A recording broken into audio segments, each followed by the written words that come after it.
صحیح بخاری میں ہے کہ حضرت اسید بن حضیر رضی اللہ تعالیٰ عنہ نے ایک مرتبہ رات کو سورہ بقرہ کی تلاوت شروع کی۔ ان کا گھوڑا جو ان کے پاس ہی بندھا ہوا تھا اس نے اچھلنا کودنا اور بدکنا شروع کر دیا۔ آپ رضی اللہ تعالیٰ عنہ نے تلاوت چھوڑ دی تو گھوڑا بھی سیدھا ہو گیا۔ آپ رضی اللہ تعالیٰ عنہ نے پھر پڑھنا شروع کیا، گھوڑے نے پھر بدکنا شروع کیا۔ آپ رضی اللہ تعالیٰ عنہ نے پھر پڑھنا موقوف کر دیا، گھوڑا بھی ٹھیک ٹھاک ہو گیا۔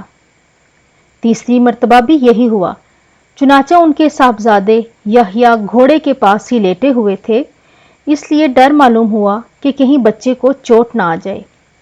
قرآن کا پڑھنا بند کر کے اسے اٹھا لیا۔ آسمان کی طرف دیکھا کہ جانور کے بدکنے کی کیا وجہ ہے۔ صبح حضور اکرم صلی اللہ علیہ وآلہ وسلم کی خدمت میں آ کر واقعہ بیان کرنے لگے۔ آپ صلی اللہ علیہ وآلہ وسلم سنتے جاتے اور فرماتے جاتے، اسید پڑھتے چلے جاؤ، اسید پڑھتے چلے جاؤ۔ حضرت اسید رضی اللہ تعالیٰ عنہ نے کہا، رسول اللہ صلی اللہ علیہ وسلم، تیسری مرتبہ کے بعد تو یحییٰ کی وجہ سے میں نے پڑھنا بالکل بند کر دیا۔